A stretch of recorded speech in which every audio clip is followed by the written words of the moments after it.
What's up, geeks and gamers, and welcome back to Gaming with Geeks. I'm Lethal Lightning, and so we're going to be talking a little bit about the PlayStation 5, more specifically the controller and how it's got some pretty interesting functions that I never would have guessed were coming.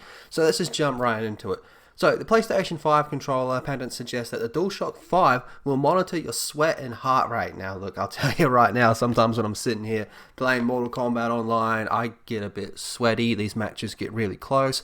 I play Call of Duty, I start yelling and swearing at the screen, so I wonder if the controller's going to tell me to chill out or something like that. Or even if I'm playing Borderlands 3 and I find a legendary gun that's got wicked stats and I get excited and a big rush goes through me and the controller's going to talk to me about it. So, pretty interesting stuff. So, the DualShock 5 patent gives us another look at the PS5 controller while confirming an unexpected feature.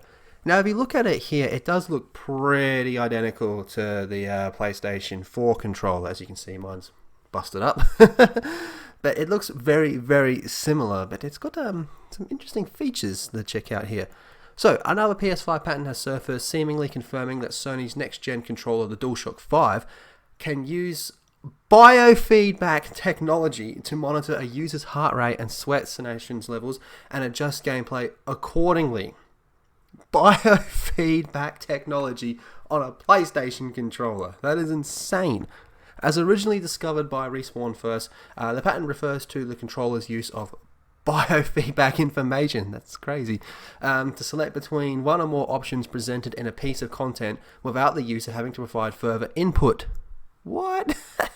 Mentioning that electrodynamic activity as a yardstick for monitoring players' response. Accompanying images show the DualShock 5, formerly revealed by a number of previously leaked patents, uses its handles as receptors for monitoring the biofeedback and presumably exploiting this technology to cater experience to the player in the light of this information. So pretty much just by holding it, it's going to be able to feel like how you feel playing the game. So I wonder if that means if I'm looking at a load screen that's putting loot boxes in my face, if it can feel my anger and frustration rising up. I wonder what that's going to tell me then.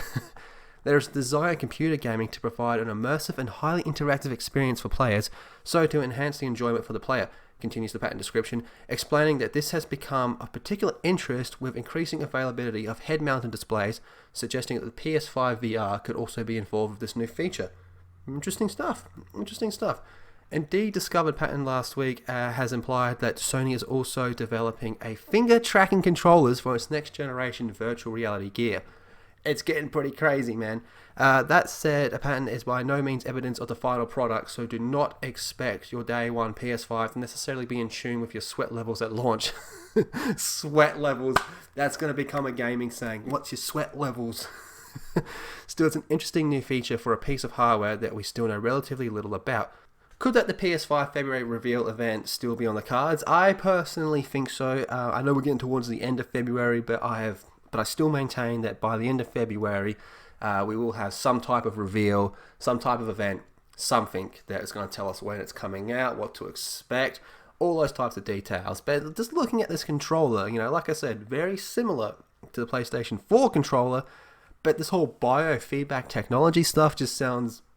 I don't even know what to make of it. It just sounds so kind of unnecessary, but at the same time, kind of cool. Like the controller's going to tell me how I'm feeling and all that. And I'm really curious to see how this is going to affect just playing a game. Like, is the game...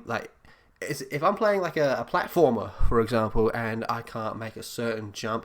Is the controller going to realize I'm getting frustrated about this and it's going to make the character jump just that slightest bit higher? Or how's this going to work? I'm very curious. So hopefully we will have the reveal by the end of February, maybe early March, and we'll get more information not only on the console itself, the price, the games, but also just how this biofeedback technology is going to work, because this does have my interest.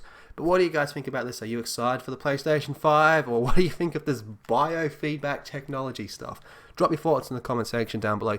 Be sure to subscribe to Gaming with Geeks. Check out geeksandgamers.com. I'm Lethal Lightning. I want you all to have a fantastic day, and I'll see you in the next video.